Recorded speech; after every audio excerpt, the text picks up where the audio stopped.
Honestly लोग कहते हैं जॉब्स नहीं है, मैं कहती हूँ अच्छे एम्प्लॉयज ढूंढना मसला बिल्कुल बन सही है, मैं जाते एग्री हैं करता हूँ आपसे। Most of the time. मतलब समझा जाता है जी, एक लोगो बनवा लिया, एक डोमेन बाय कर ली, now we are a brand. Pakistan का भी कोई ऐसा ब्रांड नहीं है जो एम कर रहा हो एक्सपोर्ट का। जो दौर है ना मुनीर, वो कन्वीनियंस का है। 100%। आप देखें, जिस टेक्नोलॉजी को आप देखें, जिस इनोवेशन की तरफ आप जाएं, वो आपको कन्वीनियंस की तरफ लेके बिल्कुल जा रही है। हलाल का पैसा हराम तरीके से घर गया। Honestly I am giving a wake up call.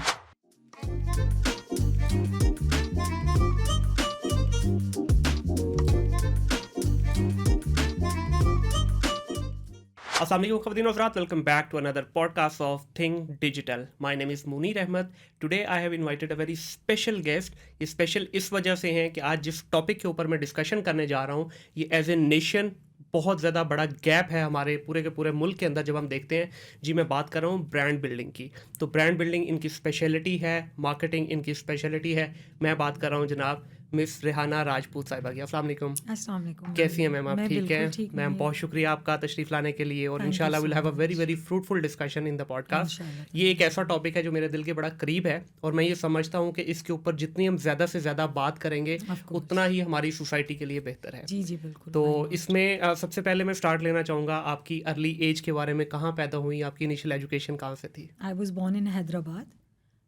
It's a very small town near to Karachi. और सन मैं आपको नहीं बताऊंगी मुनीर, बिकॉज यू विल जज माय एज। तो हैदराबाद से ताल्लुक़ है मेरा, और एक छोटा शहर है, वहाँ से स्टार्ट किया मैंने अपनी अर्ली एजुकेशन। मेरा कॉलेज, मेरी यूनिवर्सिटी, और उसके बाद I move to UK for a good. ठीक है। वहाँ पे 4-5 साल रहने के बाद in which year you move to UK? In 2005। Okay जी। तो उसके बाद we decided to come back Pakistan. बहुत याद आता था, होम सिकनेस था, और ऑनेस्टली स्पीकिंग इतना कोई दिल भी नहीं लगा वहाँ पे ना। अच्छा। Already we decided to move for a good, लेकिन फिर बाद में हमने सोचा कि नहीं यार, लेट्स गो बैक। सही, तो मुल्क तो की मोहब्बत वापस वापस खींच आके लाई। ऐसे ही कह सकते हैं। फिर पेरेंट्स का भी था, यू नो। और मुझे ऐसा लगता है कि अल्लाह ताला ने जिस तरह से हमें बनाया है ना, कम्युनिटी, एक जॉइंट फैमिली और लोगों के साथ, उस तरह हम बड़ा, मतलब I personally feel very good. तो वहाँ पे वो एक अकेलापन था, और इस वजह से डिसाइडेड टू कम बैक। और हम वापस आए तो वी थॉट कि यार इतनी अपॉर्चुनिटीज़ नहीं है हैदराबाद में, तो we decided to move to Lahore.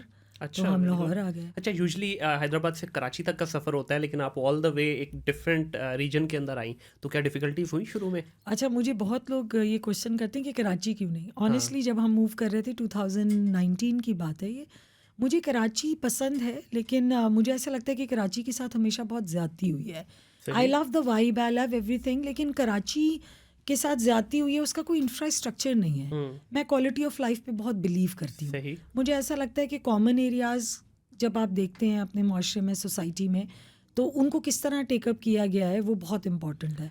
तो कराची में ये चीज़ मिसिंग है। लाहौर माशाल्लाह इंफ्रास्ट्रक्चर कंपैरेटिव बहुत बेटर है, प्लस वेदर पसंद है मुझे लाहौर का, और फिर लाहौर है। लाहौर है तो जी। ये है कि we decided to move to Lahore, and हमारे लिए अच्छा भी रहा वो, माशाल्लाह। I am very happy to live in Lahore. मेरे भी बहुत सारे दोस्त हैं कराची से, तो उनसे जब भी बात होती है ना, वो एक चीज़ का ज़रूर जिक्र करते हैं, कहते हैं यार आपका इंफ्रास्ट्रक्चर बहुत अच्छा है। तो I been to Karachi multiple times, तो मैंने बोला उनको, मैंने कहा यार मुझे तो आपकी सड़कें वड़कें सही लग रही हैं, शारा फैसल वगैरह पे गए, तो वो हंस के बोलते, कहते do you really want to see the real Karachi? मैं कहा यार हाँ, मैं देखना चाहता हूँ, बट वो कहते हैं यार छोड़ो यार, बारिशों में चले जाएं आप। नहीं बारिशों के अलावा भी जो वैसे भी मुनीर, इंफ्रास्ट्रक्चर का मतलब सिर्फ रोड्स और नहीं है, बाकी बिल्कुल, चीज़ें नहीं है। मतलब बहुत सारी चीज़ें आती हैं ना उसके अंदर।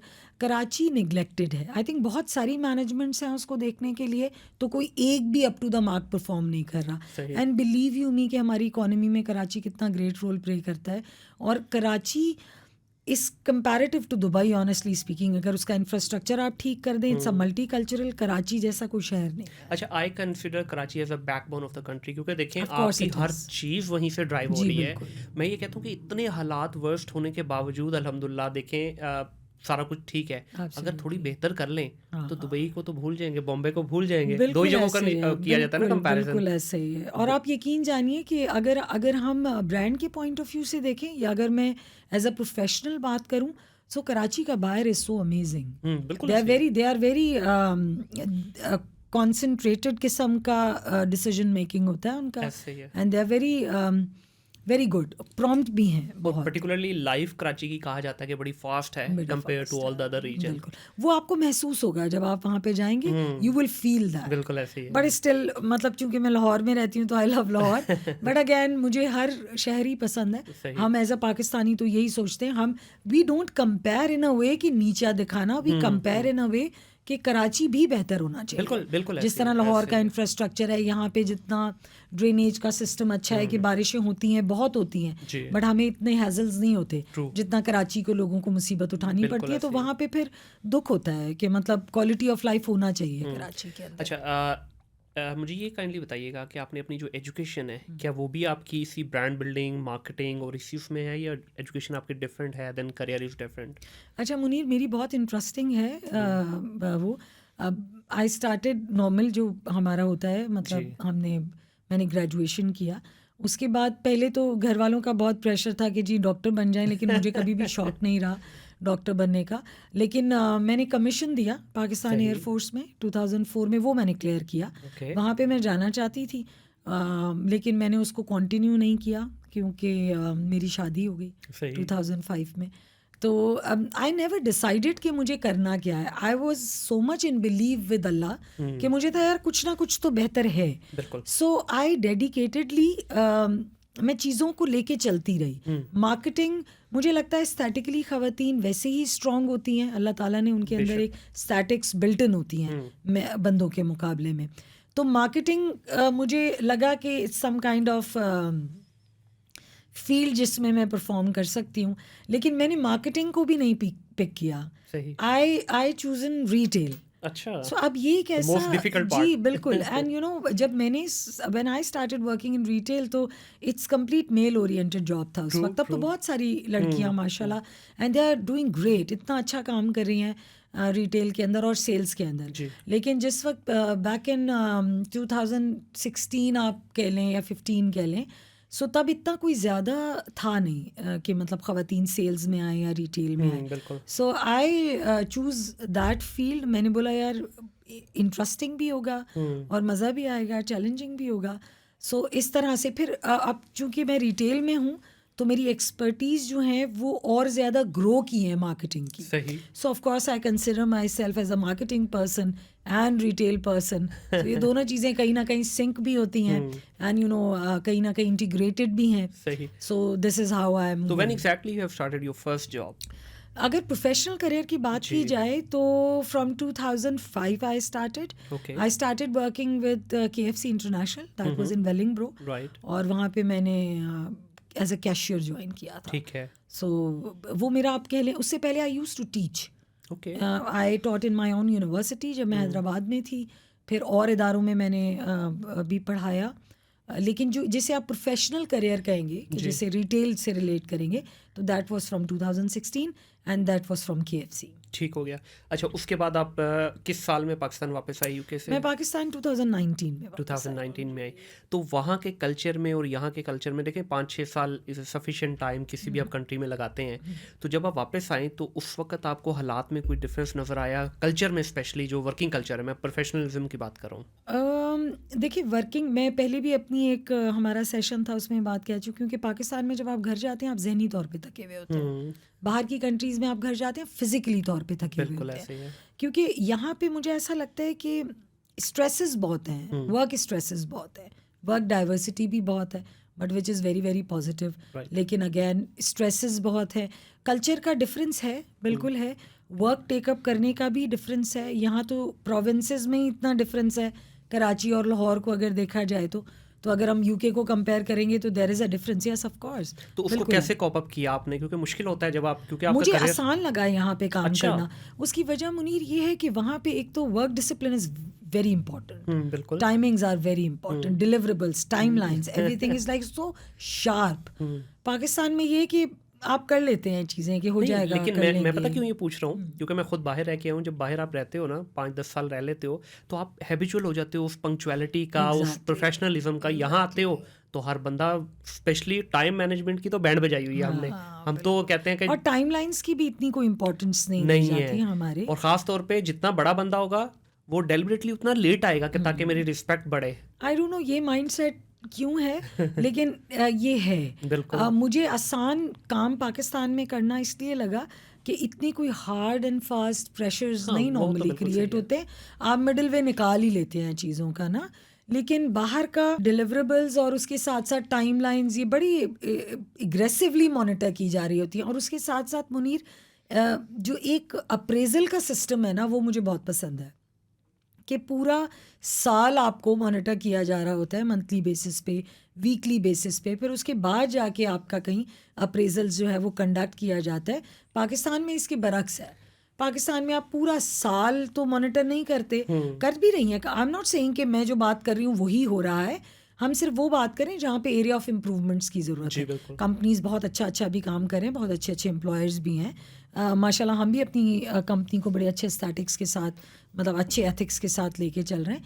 बट हाँ, ये चीज़ें एग्जिस्ट करती हैं। मज़ेदार बात पता क्या है, यहाँ पे बाहर जब अप्रेजल होता है ना तो दोनों प्रेशर में होते हैं, एम्प्लॉयज़ एंड एम्प्लॉयर। यस, यहाँ पता क्या होता है, यहाँ एम्प्लॉयर प्रेशर में है, एम्प्लॉयज़ प्रेशर में नहीं है। नहीं क्यों? थोड़ा सा अप्रेजल में ऊपर नीचे हुआ, very next day you will get a resignation letter. ऐसे वो बड़े मज़ेदार हो। इससे पहले कि भाई आप आंसर करो, को बताओ कि क्यों आपका अप्रेजल सही नहीं लगा, आप उसके एक फेस तो करो ना। वो ला के आपको रेजिग्नेशन लेटर डाल देगा, ले जनाब मैं तो अगली कंपनी में जा रहा हूँ। और लकीली अगली कंपनी भी उसको बड़े अच्छे से वेलकम करेगी, आ जाए जी आप छोड़ के आ रहे हैं। बाहर ऐसा नहीं होता, बाहर रीज़न पूछी जाती है, if you have left the job. अब यहाँ फिर आपके एग्जिट इंटरव्यूज होते। देखिए मुनीर, ह्यूमन रिसोर्स मैनेजमेंट ना, it's a very important department of any company. It is actually. उसकी वजह ये कि आप इसके नाम में देखें, ह्यूमन रिसोर्स मैनेजमेंट। बिल्कुल। जितनी डाइवर्सिटी आपको इंसानों में मिलेगी ना, क्योंकि माइंडसेट डिफरेंट है, अल्लाह ताला ने अलग बनाया है, सोच अलग बनाई है, पर्सपेक्टिव अलग बनाया है। 4 लोग एक कमरे में होंगे, चारों का थॉट प्रोसेस अलग होगा। Exactly. थ्योरीज को आप इसलिए निगेट नहीं ना कर सकते, क्योंकि everybody have their own perspective, you can not deny. तो ह्यूमन रिसोर्स मैनेजमेंट जो है, this is the most important department in any company. लेकिन हमारे यहाँ पे वो एडमिन का काम कर रहे होते हैं। तो यहाँ पे लैकिंग्स भी तो बहुत है ना। Organize relationship within the company is very important. बिल्कुल। आपकी एफिशिएंसी, अब इफेक्टिवनेस की बात करें, वी आर इफेक्टिव। एफिशिएंसी की बात करें तो फिर वहाँ पे आपको गैप्स नज़र आते हैं कि यार क्यों चीज़ें एक डिज़ायरेबल वे में निकल के नहीं आ रही हैं। So organise relationship is very important. इसकी एग्जांपल आप अपने आप से ले सकते हैं। If you see your inner side, अल्लाह ताला ने जितने भी ऑर्गन्स हैं उनको एक बहुत बड़ा ऑर्गेनाइज रिलेशनशिप में रखा हुआ है हमारे अंदर। कोई भी एक ऑर्गन अगर अपनी जगह से हटता है तो पूरा मैकेनिज्म आपका डिस्टर्ब हो जाता है। True. तो कंपनीज इज लाइक दैट। आपकी ऑर्गेनाइज रिलेशनशिप बिटवीन और among the department is very important. बिल्कुल ऐसे ही है। अच्छा रेहना आपा, मुझे ये बताइएगा कि एजुकेशन की आजकल जो आप देख रहे हैं सोशल मीडिया के ऊपर, 2 ग्रुप बने हुए हैं। एक कहता है डिग्री लेनी चाहिए, दूसरा ग्रुप कहता है छोड़ो यार डिग्री छोड़ो, सिर्फ स्किल लो और बस पैसा कमाने लग जाओ। आपकी डिग्री ने आपके प्रोफेशनल करियर में कितना इंपॉर्टेंट रोल प्ले किया? वो परफॉर्मेंस रिलेटेड भी हो सकता है, एज ए पर्सनैलिटी जो आपकी ग्रूम हुई उससे रिलेटेड भी हो सकता है। अच्छा देखिए, जो आपने बात की है ना, इसमें से 3 चीज़ें हैं। पहले तो पाकिस्तान में इस वक्त एजुकेशन से ज़्यादा ना तरबियत की ज़रूरत है। मुझे ऐसा लगता है कि बहुत ज़रूरत है। देखिए ऑनेस्टली मैं इतने फोरम्स पे ये बात करती हूँ कि यार तरबियत को इग्नोर मत करें प्लीज़। अपने बच्चों को दौड़ में मत भगाएं, उनकी तरबियत करें, उनको इंडिविजुअल बनाने की कोशिश करें, ना कि नंबर्स की गेम के अंदर डालें। Exactly. अब अगर एजुकेशन की बात करें हमारे मुल्क के अंदर, तो हमारे मुल्क के अंदर एजुकेशन के मिनिस्ट्री लेवल के ऊपर भी अगर आप देखें ना, तो डिफाइन ऑब्जेक्टिव्स नहीं हैं। आप देखें ना, हमारी अलग अलग मिनिस्ट्रीज हैं। एजुकेशन की मिनिस्ट्री अलग है, टेक्नोलॉजी एंड साइंस की अलग है, इंडस्ट्रीज की मिनिस्ट्री अलग है। अब हमारी मिनिस्ट्रीज ही एक जगह नहीं है। अच्छा, ऑब्जेक्टिव अगर आप हमारे एजुकेशन सिस्टम का देखेंगे तो उसमें लिखा हुआ है कि जी to make a good human being, अच्छा इंसान बनाना, विच इज़ वेरी फेयर। हर इंसान को पहले अच्छा इंसान बनना है, उसके बाद बाकी चीज़ें मैटर करती हैं। लेकिन सोसाइटल लेवल के ऊपर, सोसाइटी के लेवल के ऊपर अगर आप देखें तो ऑब्जेक्टिव सेट नहीं है एजुकेशन के। आप मुझे बताएं कि हमारी यूनिवर्सिटीज़ और कॉलेजेस से कितने ह्यूमन रिसोर्स बन के निकलते हैं। आप डिग्री लेके निकल जाएंगे, आपको स्किल सेट का लैक करेगा। स्किल सेट आपको तब बताया जाएगा जब आप कहीं जॉब हासिल करेंगे, वहाँ पे जाके आपको बताया जाएगा कि जी ये चीज़ें आपको ऐसे ऐसे करनी है। सो आपने एजुकेशन जितने भी साल हासिल की उसके बाद स्किल सेट पे तवज्जो दी जा रही है, तो आप ह्यूमन रिसोर्स उसके बाद बनेंगे. We are not producing the human resource. Honestly लोग कहते हैं जॉब्स नहीं है, मैं कहती हूँ अच्छे एम्प्लॉयज़ ढूंढना मसला बन जाते हैं मोस्ट ऑफ द टाइम. हमें 15 इंटरव्यूज़ करने पड़ते हैं एक शोरूम मैनेजर को हायर करने के लिए, क्योंकि स्किल सेट डेवलप नहीं हो रहा, ऑब्जेक्टिव्स नहीं है एजुकेशन के कि यार बनाना क्या है, मतलब प्रोड्यूस क्या करना है. और इसके साथ मैं हमेशा ये कहूँगी कि डू नॉट इग्नोर द तरबियत. बिल्कुल. आप अपनी सोसाइटी की वेल बीइंग को बेहतर कर सकते हैं अगर आप अच्छी तरबियत देंगे अपने बच्चों को, उनको कॉमन एरियाज में रहना, उनको यूज़ करना, उनको डील करना सिखाएंगे. और तरबियत भी दोनों जगह पे नहीं होनी चाहिए, घर से भी और आपके इंस्टीट्यूशन से भी. देखिए सबसे पहले तो इस्लामिक पॉइंट ऑफ व्यू से ना तरबियत घर से होनी चाहिए, ठीक है. उसके बाद अगर आपने घर की तरबियत में वो चीज़ें डाल दी हैं बच्चे के अंदर, तो वो सोसाइटी में भी उस चीज़ को इम्प्लीमेंट करेगा, विच इज़ वेरी इंपॉर्टेंट. अब मैं अभी हमेशा ये बात करती हूँ कि वी ऑलवेज कंपेयर कि जी अमेरिका की हुकूमत देखें, इंग्लैंड की हुकूमत देखें. एज अ ह्यूमन बीइंग कभी हम अपने आप को कंपेयर करते नहीं? बिल्कुल. कि अमेरिका का बंदा देख लें, यूके का बंदा देख लें, वो तो अकेला भी कचरा बाहर नहीं फेंकता. बिल्कुल ऐसे ही है. हमें तो पुलिस वाले खड़े करने पड़ते हैं कि हेलमेट पहन लें. सो तरबियत it's not related to only this. तरबियत basically is a integral part of a human being. True. जहाँ पे आपकी घर एक ऐसी जगह है जहाँ पे बच्चे को बताया जाता है, समझाया जाता है. दूसरा मुनीर एक और बहुत चीज़ है, why we relate earnings with the career. ये सबसे बड़ी और ये बड़े दुख की बात है. ये बड़ा प्यारा आपने पॉइंट रेज किया कि देखें जिस जगह चले जाएं, पेरेंट्स से स्टार्ट होती है ये रेस, उसके बाद आ जाती है आपके स्कूल में, स्कूल से फिर आपकी यूनिवर्सिटी कॉलेजेस में आती है, और उसके बाद फिर इवन आपकी कंपनीज में भी यही ट्रेंड है. अब आप ये देखें कि जब हम मुसलमान हैं, ठीक है, अल्हम्दुलिल्लाह, तो अल्लाह ताला हमसे ये अहद कर चुके. बिल्कुल. उन्होंने फरमा दिया कि तुम्हारा रिस्क मेरी जिम्मेदारी है. बेशक. तो how can a risk be related to the career? मुझे ये समझ नहीं आता, ठीक है ना. करियर आपकी प्रोग्रेसिवनेस होनी चाहिए, your work toward the society. बाकी जो आपका रिस्क है वो इससे रिलेटेड नहीं है. बेशक ऐसे ही. अल्लाह आपको देगा.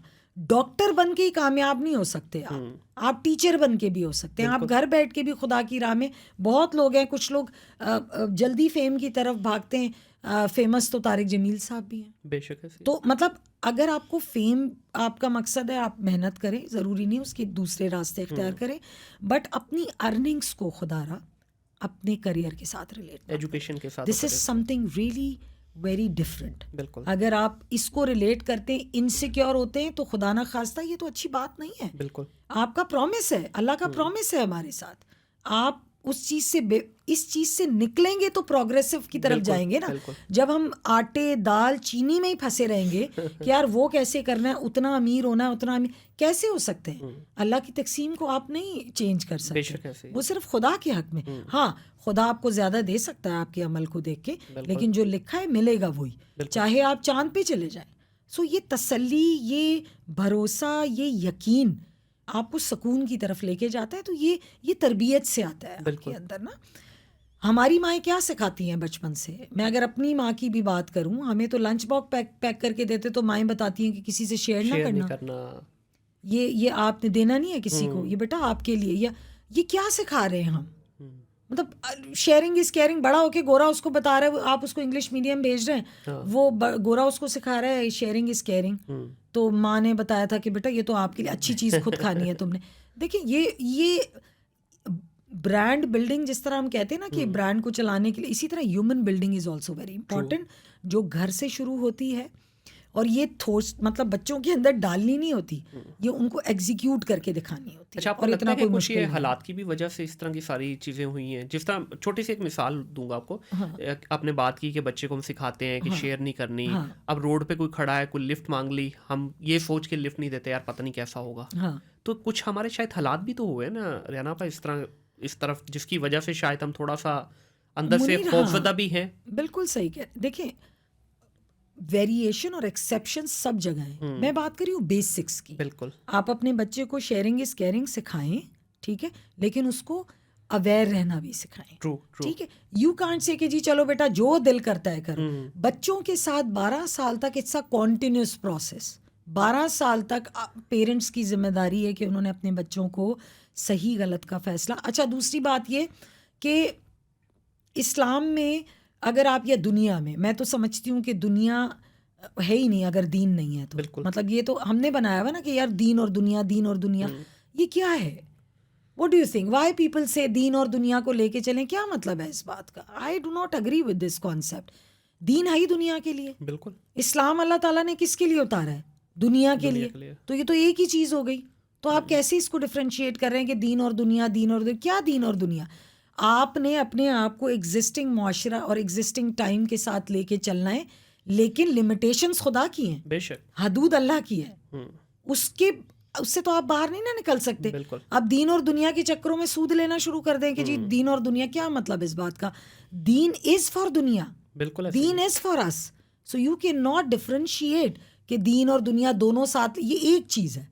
हमारी दुनिया बेसिकली है ही दीन से, हमारे मज़हब से है, उन कवानीन से है जो अल्लाह ताला ने बनाई है। अब उन कवानीन को आज के दौर में आप कैसे लेके चलते हैं हदूद अल्लाह के अंदर, वही तो स्मार्टनेस है आपकी। क्योंकि खुदा भी जानता है कि जिन चैलेंजेस से हम आज गुजर रहे हैं, या जिन चैलेंजेस को हम एज अ नेशन फेस कर रहे हैं, ये तो वही दौरे जहालियत है जिसमें नबी पाक सल्लल्लाहु अलैहि वसल्लम आए थे। ये तो वही दौरे जहालियत है जिसमें हर तरह का फितना क्या है? बेबसी है। आप बेबस हैं। बिल्कुल। आप कैसे बचाएंगे अपने? आप कहें जी मैंने गाना नहीं सुनना आज के बाद, आप किसी को फ़ोन करें उसकी रिंगटोन पे है, कैसे बचाएंगे? सो ये फितने का दौर है, और इसके साथ हम तभी कूप अप कर सकते हैं जब हमें क्लैरिटी हो माइंड के अंदर, जब हमें समझ हो, जब हमें ये पता हो कि what are we required to do. सिर्फ ये कह देना कि अल्लाह हमारे लिए तो बहुत मुश्किल है, हम आज तो दौर में पैदा हुए हैं तो हमारे लिए तो ये करना भी बहुत मुश्किल है, हम कैसे अपने आप को बचाएं। मैं ये समझती हूँ कि आज की दौर में आपका 1% विल बी कंसिडर्ड एज 100%। बिल्कुल ऐसी है। ठीक है ना? जिन लोगों ने नबी पाक सल्लल्लाहु अलैहि वसल्लम के टाइम के ऊपर दीन के लिए कुर्बानियां दी, क़यामत तक उनके नाम महफूज है। क्यों? क्योंकि दौरे जालियत था, कम लोग थे, तो जो लोग कर रहे थे उनका इम्पैक्ट बहुत बड़ा था, उनको जाना जाता था दीन का पहला मुसलमान, दूसरा मुसलमान, चौथा मुसलमान, जो भी। तो आज भी वही दौर है मुनीर। आज इतना डिफ़िकल्ट दौर है कि इसके अंदर अगर आप 1% भी कंट्रीब्यूट करेंगे ना, तो ये आप सोचें अल्लाह की बारगाह में कितना बड़ा है। बिल्कुल। लेकिन हम कंट्रीब्यूशन करते नहीं ना, हम कहते हैं जी हमारे एक के करने से क्या हो जाएगा, जबकि देखेंगे कतरा कतरा मिलकर ही समुद्र बनता है ना। हम अपने इंडिविजुअल लेवल के ऊपर सिर्फ अपनी वो जान छुड़ाने के लिए, जिसको हम अल्फाज में कहा जाता है, हम कहते हैं यार मेरे एक से क्या होगा। इस वक्त जो हमारे हालात हुए हुए हैं, मुल्की हालात, डॉलर का क्रैश होना, बिजली का जाना, पेट्रोल की न्यूज़ चलना, ये मुख्तलिफ जो चल रहे हैं, ये किस वजह से है? देखिए जो ऊपर अशराफिया बैठी है ना, ये मुट्ठी भर भी नहीं है, चंद लाख भी नहीं है ये। हम कितने हैं? 22-25 करोड़ आवाम। तो इसका मतलब है कि हमारे अंदर से ज़मीर मर चुके हुए हैं। हम चाहते ही नहीं कि हमारे साथ बेहतरी हो, तो कैसे होगी? ये लोग हम में से ही है ना, हमने ही इनको बेसिकली पावर में लेके आए। बिल्कुल ऐसे। तो मसला वही आ जाता है कि हम इंडिविजुअल लेवल पे अपनी कंट्रीब्यूशन नहीं करना चाहते, हम अपनी जान छुड़ाना चाहते हैं आसान लफ्ज़ों में। तो कैसे हालात बेहतर होंगे? अच्छा, मैं आपको कहती हूँ कि भूल जाएं दुनिया को, भूल जाएं आप सोसाइटी को, गवर्नमेंट को। अल्लाह ताला ने हमें इंडिविजुअल भेजा है, बेशक, इम्तिहान में भेजा है, उसका रिजल्ट भी इंडिविजुअल है, बिल्कुल, एग्जामिनेशन भी इंडिविजुअल है, आखिरत के दिन उसकी सारी मामलात भी इंडिविजुअल है। ना करें, अगर किसी को ऐसा लगता है कि हमारे करने से चीज़ तब्दील नहीं होगी, भाई आप ना करें। लेकिन अगर आप कुरान पाक पढ़ेंगे तो आपको पता चलेगा कि इट्स ऑल अबाउट यू। अच्छा, फिर अगर हम और फिजिक्स की बात करते हैं तो हर बंदा अपने साथ एक कैरी करता है एक ऑरा को। If you are a positive person you can create a positive aura again, you know, around you. क्या वो चीज़ पॉजिटिवनेस नहीं फैलाएगी? क्यों कहा गया है कि बुराई का जिक्र मत करें और अच्छाई को फैलाएं? क्यों? क्योंकि बुराई भी अपने अंदर एक ताकत रखती है, अच्छाई भी अपने अंदर एक ताकत रखती है। जिस चीज़ को आप पिक करेंगे वही इम्प्लीमेंट होगा आपकी सराउंडिंग्स में। बिल्कुल। आपका काम ही नहीं है कि आप सोसाइटी को बेहतर करें, आप अपने आप को बेहतर करें। उसकी अगर आप नहीं करना चाहते ना करें, लेकिन इसी चीज़ का जवाब तो देना है आपने आगे जाके कि आपका ज़ाती अमल क्या रहा था। अब मुनीर आप मुझे बताएं, आज गज़वात तो नहीं हो सकती, ऐसे ही है। आप तलवार पकड़ के तो नहीं ना जा सकते, लेकिन आप डेली बेसिस के ऊपर जो अपने नफ्स से जंग कर रहे हैं, क्या आपको लगता है वो किसी तरह भी अल्लाह की बारगाह में कम है? बिल्कुल सही है, ज्यादा है ना वो। ये भी तो एक जंग है ना। ठीक है, जहाँ पे आपका कंट्रीब्यूशन बनता है आप बने। आप करें, ये भी तो एक मुसलसल जद्दोजहद का नाम है ना। इंडिविजुअल अगर लोगों को लगता है कि हम डिफरेंस क्रिएट नहीं कर सकते, सो बेसिकली अल्लाह ताला ने आपको ठेका दे के नहीं भेजा कि जहान ठीक करो। अल्लाह ताला ने इंडिविजुअली कहा है कि पहले आप अपने अंदर वो चीज़ें पैदा करें, वो सिफात पैदा करें, फिर आप देखिएगा मैजिकल इफेक्ट होते हैं आपके। सबसे पहले तो देखिए आपके बच्चे हैं, बीवी है, अगर आप अपने अंदर वो सारी चीज़ें क्रिएट कर चुके हैं, सो ऐसा कैसे हो सकता है कि आपके साथ रहने वाले वो आपसे अडॉप्ट ना करें? बिल्कुल ऐसे ही। हम और ख़राब चीज़ें भी तो मियाँ बीवी आपस में अडॉप्ट करते हैं। बिल्कुल। बहुत। I have adopted a lot of things from my husband. मतलब बहुत सारी ऐसी अच्छी आदतें मैं अपने अंदर काउंट कर सकती हूँ जो मैंने अपने शौहर से अडॉप्ट की है। तो अगर he is a role model for anything, तो मैं क्यों नहीं अडॉप्ट करूंगी? तो आप इंडिविजुअल कोशिश करके तो देखें, माशरे में सुधार आना कोई इतनी बड़ी चीज भी बिल्कुल नहीं है। बस बात वही आ जाती है कि अंदर से कन्विक्शन तो हो ना। हाँ, हम तो अंदर से ही बस ये Convince डिक्लेयर कर है। बैठे हुए हैं कि भाई नहीं हो मेरे सकता। करने से कुछ नहीं होगा। या बस सब कुछ खराब हो गया, अब कुछ नहीं हो सकता। ये देखिए यही दौर था जिसमें कुरान पाक उतारा गया। बिल्कुल ठीक है, इबादत तो पहले भी नमाजें पर नबी पाक सल्लल्लाहु अलैहि वसल्लम को क्या कहा था कुरैश ने कि ये सेंट्रलाइज्ड मत करो, we are giving you everything, जो चल रहा है चलने दो। लेकिन नबी पाक सल्लल्लाहु अलैहि वसल्लम ने ये बात नहीं मानी। He said no, I will centralized, एक खुदा, उसकी तालीमात। तो हम तो एज अ मुसलमान हम तो एज एन एग्जाम्पल देख रहे हैं सारी चीज़ें कि इस्लाम तो लाया उस दौर में गया था जब जाहिलियत का दौर था। हम कैसे कह सकते हैं कि one can not create a difference? Of course he और शी कैन। अच्छा, ये जो टॉपिक है ना, ये एक ऐसा है कि मेरा ख्याल है रियाना, अगर इस पे हम 4 घंटे भी बोलते रहे तो ये ख़त्म नहीं होगा। अब मुझे एक या दो ऐसा हल बताएं। मैं एक और भी डॉक्टर सबैल साहब हैं, उनके साथ मैं अक्सर करता हूँ पॉडकास्ट, वो भी इस तरह की बड़ी बातें करते हैं। मैं भी इसी उसका मौक़िफ़ का हामी हूँ कि होना चाहिए, लेकिन क्या हम कोई एक या दो पॉइंट ऐसे दे सकते हैं जो कि एक नेशनल लेवल के ऊपर अगर उनको फॉलो किया जाए तो हमारे पास रिज़ल्ट आ सकते हैं? फॉर एग्ज़ाम्पल मैं जिस तरह कहता हूँ कि हर बंदे को अपना मुहासबा खुद करना चाहिए। रात को सोने से पहले गिरेबान में झांक लें कि आज सारा दिन आपने क्या गलत काम किए। मैं ये नहीं कहता कि आप जाके फ़ौज में भर्ती हो जाएं और बॉर्डर पे लड़ना शुरू कर दें। सिग्नल मत तोड़ें, झूठ मत बोलें, दगाबाजी मत करें। ये छोटी छोटी चीज़ें हैं ना, जो भी आपने सारी डिस्कशन की है वो इसी के अराउंड है ना। हम बड़ी इस चीज़ को आइडलाइज करते हैं, जी देखें अमेरिका में इतने अच्छे लॉ हैं, इतना सब कुछ है। डंडा, मैं समझता हूँ कि इस कौम का एक ही हल है, डंडा। डंडा सबका पीर है। दुबई के अंदर, मैं दुबई के अक्सर जिक्र करता हूँ क्योंकि वहाँ रहा हूँ, बड़ा अच्छा गुजरा है मेरा वहाँ पे डिसिप्लिन नाम की कोई चीज़ नहीं थी आज से 10-15 साल पहले। लेकिन अब आप देखें, अब आप मोस्ट ऑर्गेनाइज, सबसे ज़्यादा ऑर्गेनाइज खौफ है। कतर का सबसे बड़ी एग्जाम्पल देखें, कतर में अभी फीफा हुआ, एक शराइत नहीं मानी फीफा वालों ने, सब कुछ अपना अल्कोहल उन्होंने बंद किया, उन्होंने आपकी ड्रेस कोड के ऊपर सारा किया, एक छोटा सा इंसिडेंट नहीं हुआ अल्हम्दुलिल्लाह। कैसे हुआ? डंडे के सर पे लॉ इम्प्लीमेंट किया। पहले पूरे अरब में क्या था, खारजी का और लोकल का लॉ अलग अलग था। अब उन्होंने सारा कंप्यूटराइज कर दिया। कैमरे को नहीं पता कि ये अरबी है या आजमी है, उसने तो फ्लैश मारना है आपको, आपके घर 1200-1500 दिरहम का फाइन आना है। ऐसे ही है। अब और ये चीज़ लोगों को बहुत खौफजदा करी रखती है।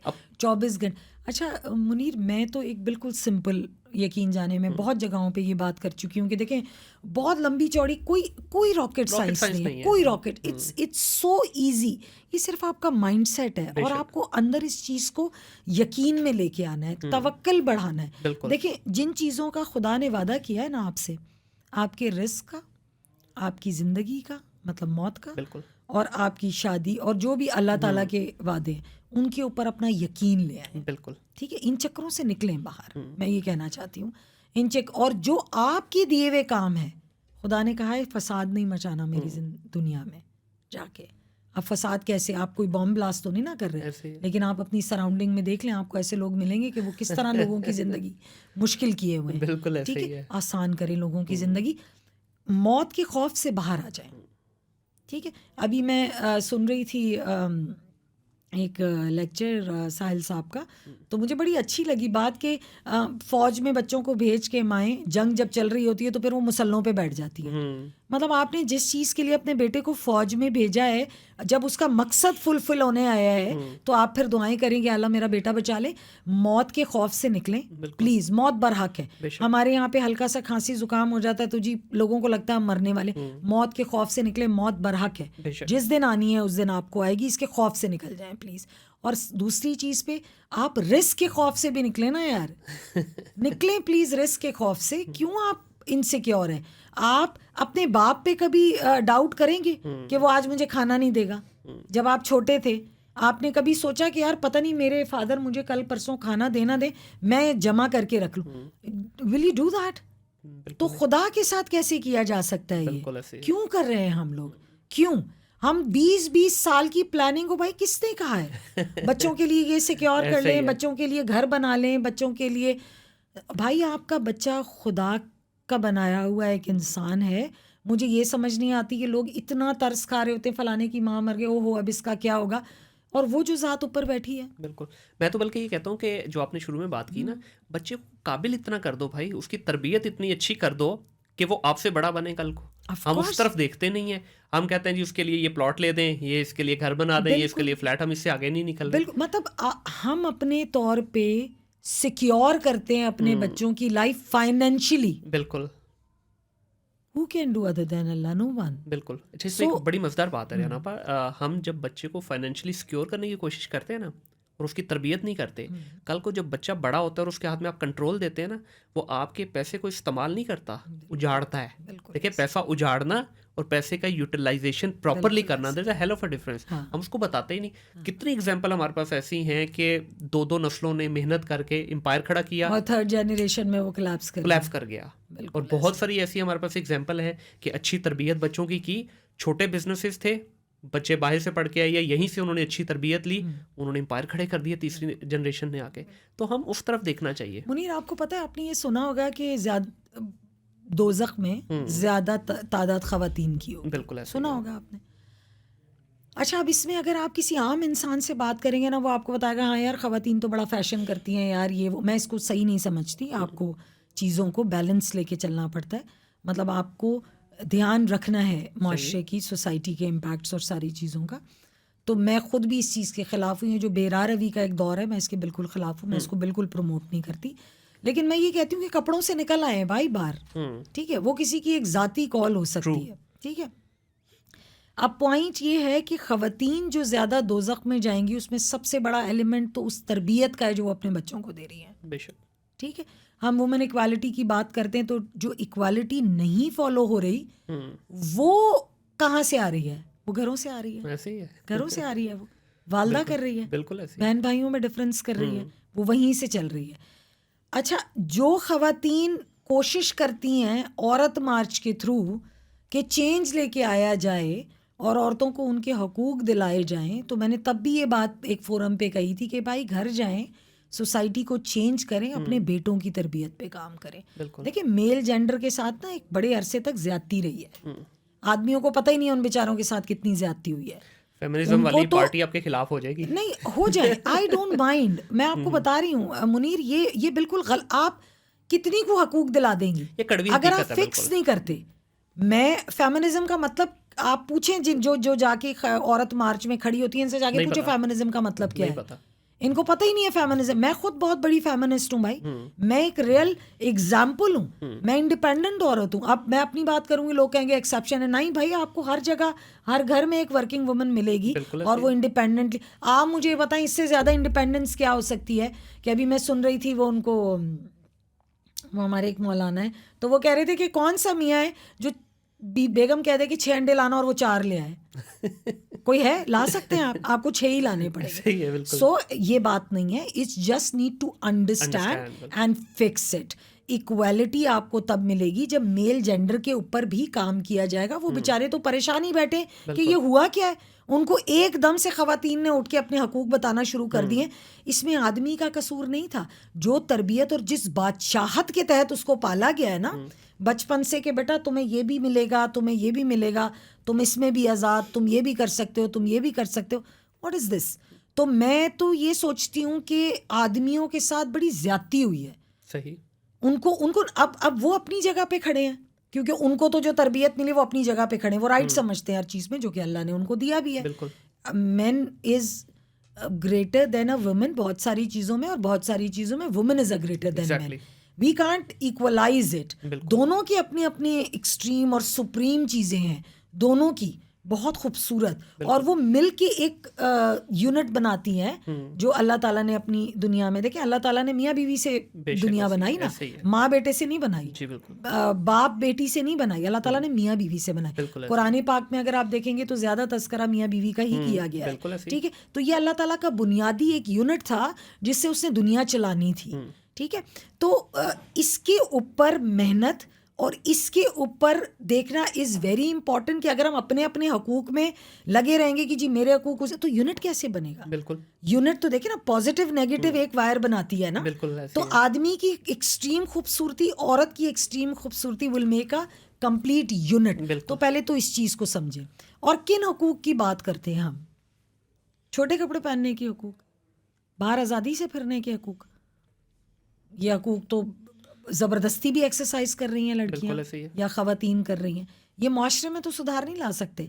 अगर एक मर्द एक ख़राब चीज़ कर रहा है तो आपको उसकी क्वालिटी ख़राब चीज़ करके चाहिए। आप अपने हकूक की बात करें ना, जो आपको मिलने चाहिए, उन हकूक का पता ही नहीं है। अब जनरली जो सही जो आपने बात की ना, इन इस टॉपिक के ऊपर तो डिबेट हुई नहीं ना। ये जितनी भी औरत मार्च हुई हैं वो चलेगी डिफरेंट डायरेक्शन में, जो कि बनती नहीं है वो बात करना। अब देखें मर्द और औरत जो है ना, इसकी मिसाल अक्सर दी जाती है कि गाड़ी के दो पहिए हैं जी। एक पहिया आप जितने मर्जी उसमें हवा भर लें, दूसरे अगर पंक्चर है तो चल ही नहीं पाएगी, नहीं चल पाएगा। तो ये दोनों बैलेंस होंगी तो चलेगी ना, कहीं पे आपको कॉम्प्रोमाइज, कहीं पे देखिए ना, फॉर एग्जांपल कि हम कहते नहीं जी मर्द को ज्यादा हुकूकत है, ऐसा पहली तो बात है दीन की तालीम हासिल करें, बिल्कुल आप पढ़ें। लोगों को लगता है अच्छा, अब इसके अंदर एक और भी चीज़ है कि कुछ, अब खैर माशाल्लाह हमारे पास इतने अच्छे अच्छे स्पीकर्स आ गए हैं कि अगर आप उनको सुनना शुरू करेंगे तो आपको बड़ी अवेयरनेस आएगी। बच्चों को सुनाएं, उनको अवेयरनेस आएगी। हम, अगर मैं अपने चाइल्डहुड की बात करूं तो हमारे तो बहुत सारे क्वेश्चंस एड्रेस ही नहीं हुए कभी, बिल्कुल ऐसे ना पेरेंट्स ने बॉदर किया। अच्छा, हमने तो टॉलरेट किया, हमारे बाद वाली आने जनरेशन में से लोग मुतनफ़र होना शुरू हो गए कि यार औरत लड़की को यही बताया जा रहा है कि यार तुम हंसोगी भी गुनाह है, तुम बाहर भी जाओगी गुनाह है, तुम्हारा ये भी नजर आ रहा है गुनाह है। ये क्या है? इतना कॉम्प्लिकेट बना दिया इस्लाम को एक औरत के नज़दीक कि उसने कहा जी मैं मानती ही नहीं, बिल्कुल ऐसे मैंने नहीं करना पर्दा। आप उसको वो चीज़ें बता रहे हैं जिनकी इम्प्लीमेंटेशन उसकी ज़िंदगी में खुद ही आ जाएगी जब उसका इनर बेहतर हो जाएगा। आपको क्या लगता है कि एक इंसान चोरी छोड़ सकता है, गीबत छोड़ सकता है, या आप उसको छुड़वा सकते हैं? उसको सिर्फ एक चीज़ छुड़वा सकती है और वो है खौफ खुदा।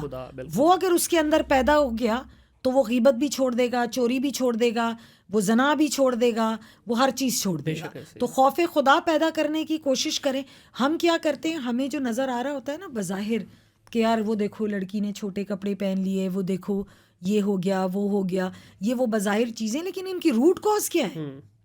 ये तो आपको नज़र, बड़ा आसान है जज करना और कह देना कि नहीं यार लड़की स्मोक कर रही है, ठीक लड़की नहीं है, ये तो अच्छी लड़की नहीं है, या वो बंदा है वो तो, मतलब it's very easy for us. Root cause क्या है वो भी तो जानना हमारे, we need to fix it. Yes, तो मैं जो आप पूछ रहे थे कि कोई भी ऐसी दो बातें बताएं कि जो अल्लाह ताला के प्रोमिसेस हैं उसको, उस पर यकीन रखें। बेशक, और ये रखना ज़रूरी है, नहीं तो अल्लाह को परवाह नहीं है हमारी। हाँ बिल्कुल ऐसे। अल्लाह ताला कुरान पाक में फरमाता है, अल्लाह ताला ने तो नबी पाक सल्लल्लाहु अलैहि वसल्लम को कह दिया कि बस कह दो, मतलब you don't need to convince them, it's their call, कह दो, ठीक है ना। तो अल्लाह ताला को हमारी ज़रूरत नहीं है, हमें अल्लाह ताला की ज़रूरत है। सो एक तो ये कि जो वादा उसकी तरफ से है, खुदारा उस पर यकीन रखें, और इस तरह यकीन रखें कि ब्लाइंडली। एक तो ये चीज़ हमें करनी चाहिए एज अ ह्यूमन बीइंग कि आज मैं जाके घर पे ये सोचूं कि मुझे रिस्क के लिए परेशान ना नहीं होना, मुझे मेरे अमल के लिए आप मुझे चलें, मैं एक छोटी सी एग्जांपल और देती हूँ। मैं भी जॉब करती हूँ, आप भी करते रहे होंगे। पूरा महीना सैलरी के लिए परेशान रहते हैं या काम के लिए रहते हैं? क्यों सैलरी के लिए परेशान नहीं होते? काम पे फोकस कर, ऑफर लेटर पास है ना, ऑफर लेटर कि ऑफर लेटर पे लिखा हुआ है इतनी सैलरी मिल जाएगी, तो बस, तो जमीन के खुदाओं को हम वी हैव टेकन यहाँ पे, और जो खुदा ने फरमा दिया उस पे भरोसा ही नहीं है। बेशक ऐसी है। क्यों नहीं है भाई? प्लीज पैदा करें भरोसा। और दूसरी इंपॉर्टेंट चीज़ मुनीर, वो ये है तरबियत पे ध्यान दें। बच्चों के मार्क्स आए ना आए, बच्चे का की जो माइंड सेट है ना वो बहुत अच्छी है। अभी देखिए ना 1100 नंबर में से 1095 1096 नंबर आ रहे हैं बच्चों के। जब आप उस बच्चे के साथ 5 मिनट टाइम गुजारते हैं तो आपको पता चल जाता है कि बच्चे का इंटेलेक्ट लेवल क्या है। यार मैं नहीं बिलीव करती, मैं खुद मैंने अभी जो रिजल्ट आया मैंने देखा है कि जी एक 2-3 बच्चे और बच्चियों ने जी 98%। मैंने कहा ये तो जीनियस हुआ है। सुपर जीनियस देखिए ना, अगर आपके कॉलेज या स्कूल से 150 बच्चा 90+% लेके पास हो रहा है, तो वो तो जीनियस बच्चा है, तो इम्पैक्ट कहाँ है? बिल्कुल सही है। कहाँ है इम्पैक्ट? यार ख़त्म करें इस फ्रॉड को। ये 90% और ये % और वो %, ये इम्पैक्ट क्रिएट नहीं कर सकते। ऑनेस्टली रिहाना, अभी लास्ट वीक मेरे ना बेटे का रिजल्ट आया है, तो ही गॉट 97%, क्लास में फर्स्ट आया है। तो उससे कुछ दिन पहले मेरी वाइफ मुझे कंप्लेंट कर रही थी कि इनके स्कूल में जाके ना बात करनी पड़ेगी, क्या हो रहा है। बच्चे ने खुद बताया ये कि मुझे क्वेश्चन नहीं आता था मैथ्स का, तो मेरी टीचर पास आई तो उन्होंने कहा बेटा नहीं ऐसे नहीं, ऐसे नहीं, ऐसे कर दो during the exam. Why they are doing this? Because उनको पता है कि ये परसेंटेज दिखाएंगे तो parents will be happy. Otherwise क्या होगा, एडमिशंस मिल जाएंगे, ये मिल जाए, बस ये चीज़ है। तो ये इससे बाहर निकलना होगा। ये तो ऑफ कोर्स देखिए, आप ये बता, अब जैसे फॉर एग्जांपल अभी मुझे एक फिजिक्स के नोबेल प्राइज़ लिया हुआ, उन्होंने, मुझे उनका नाम अभी जहन में नहीं आ रहा, उन्होंने अपनी स्पीच में ये कहा था कि मेरी माँ डेली मुझसे ये पूछती थी कि तूने कितनी चीज़ों के बारे में पूछा। बिल्कुल सही। क्वेश्चंस नहीं करते। अच्छा, टीचर भी नहीं करने देता ना क्वेश्चंस। टीचर कहता है आप नहीं बताएं, आप बताएं। जो टीचर को पता होता है कि उसका आंसर क्या है, मतलब वो चीज़ें जो टीचर को पता है वही पूछ पूछ के, बच्चे का स्किल सेट ही डेवलप नहीं होगा जब तक वो क्वेश्चन नहीं पूछेगा। नोबडी इनकरेजेस के क्वेश्चन पूछे। ऐसे ही है। इसी को आगे ज़रा थोड़ा सा भी लेके आते हैं आपके करियर की तरफ, क्योंकि हमारी जो डिस्कशन है वो थोड़ी सी चली गई दूसरे टॉपिक की तरफ, लेकिन ये भी ज़रूरी थी बात करना, बहुत ज़रूरी है। अच्छा, ये मैंने क्यों आपसे ये पूछा सारी चीज़ें, ये बल्कि इनका सारों का जो कनेक्ट होगा आगे जाके वो इसी सारे उस पर होगा आपके करियर पे। हमारे यहाँ आप ब्रांड स्पेशलिस्ट हैं, रिटेल मार्केटिंग में भी हैं, मार्केटिंग को भी बड़े अच्छे से समझती हैं। सबसे बड़ा प्रॉब्लम जो मुझे नज़र आता है जब मैं क्योंकि मेरा ज़्यादातर जो क्लाइंटल है वो सारा बाहर का है, यूरोपियन है या अमेरिकन है, जब मैं उनको देखता हूँ मुझे एक ब्रांड नज़र आता है वहाँ पे, मुझे एक टीम वर्क नज़र आता है वहाँ पे। जब मैं पाकिस्तान में देखता हूँ तो मुझे छोटे छोटे कारखाने नज़र आते हैं। मुझे यहाँ पे कोई जैगेंटिक सेटअप नज़र नहीं आता, मुझे कोई यहाँ बड़ा ब्रांड नज़र नहीं आता। इसकी क्या वजह समझती हैं आप? अच्छा, मुझे ऐसा लगता है कि आज के दौर में ना विजन की शायद थोड़ी सी कमी हो गई है। विजन होना बहुत ज़रूरी है बिजनेस के लिए। आके आपने बिजनेस को इस्टेब्लिश क्यों करना है, इसकी सोशल रिस्पॉन्सिबिलिटी क्या होगी, आपकी अर्निंग के साथ साथ आपने कहाँ लेके जाना है।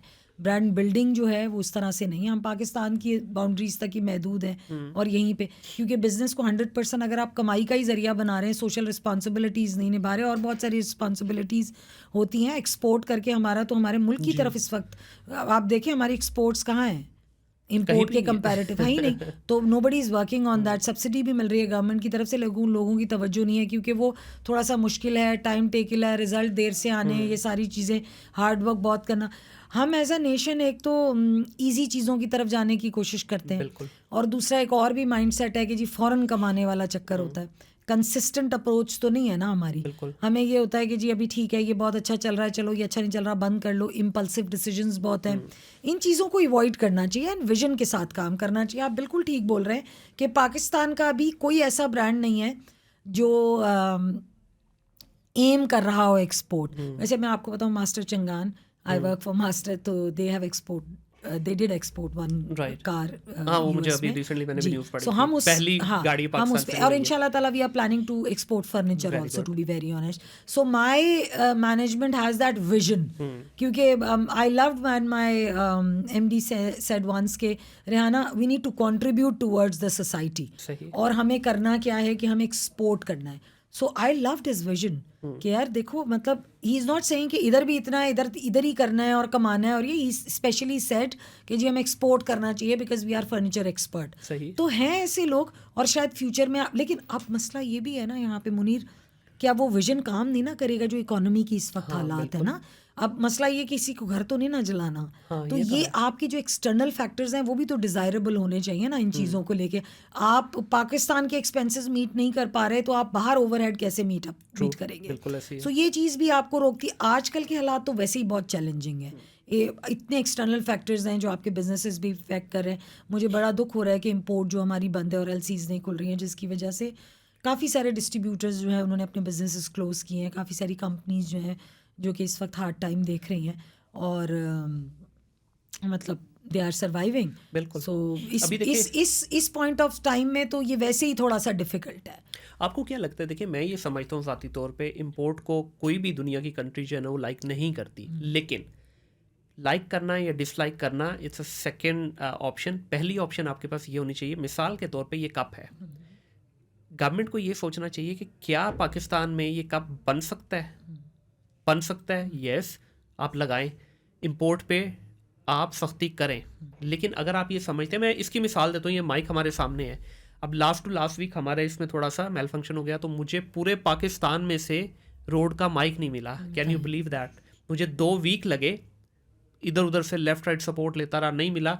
वारंटी जिसकी थी और शॉपकीपर ने मुझे आज तक रिप्लाई नहीं किया डिस्पाइट सेंडिंग सेवरल रिमाइंडर्स। तो अल्टीमेटली मुझे फिर ऑस्ट्रेलिया से इसकी जो पेरेंट कंपनी वहाँ से सपोर्ट लेनी पड़ी। माइक आज तक नहीं मुझे मिला। आज अगर इसको कुछ हो जाए तो मेरे पास बैकअप नहीं है। बिल्कुल ऐसे। ठीक है, तो मेरा सिर्फ कंसर्न ये है कि देखें जो चीज़ें बन सकती हैं बिस्मिल्लाह आप बनाएं, ना बल्कि बनाएं। आप देखें मिसाल के तौर पे आप एक कप की मैन्युफैक्चरर हैं, गवर्नमेंट आपको फैसिलिटी क्यों नहीं देती? अब इंडिया की मैं बात करूंगा, इंडिया में अगर आप मेड इन इंडिया कार लेते हैं, मर्सिडीज अगर लेते हैं आप, ऑफ कोर्स 40 लाख रुपए की है। बिल्कुल ऐसे। सेम सी क्लास अगर आप जर्मन से मंगवाते हैं तो दैट इज 1.5 करोड़ रुपया। ऐसे ही है। तो क्या उन्होंने किया? बैलेंस आउट आप देखिए ना, आई थिंक 80s की बात है जब उन्होंने काफ़ी एक सर्टेन टाइम पीरियड के लिए इंपोर्ट बंद की थी और डोमेस्टिक मार्केट को स्ट्रेंथन किया था। अब मसला ये ना कि हमारे पास ऐसी ऑर्गेनाइजेशंस अगर हों जो कि कैंपेनिंग करें कि let's buy our own product. देखिए लोगों, मसला पता है क्या, हम वो भेड़ चाल वाला भी चक्कर है ना, टीवी पे दिखाना शुरू कर दें आज कि जी हमने इकोनॉमी अपनी स्ट्रॉन्ग करनी है, आप अपनी चीज़ें बाय करें, लोगों का माइंडसेट चेंज करें।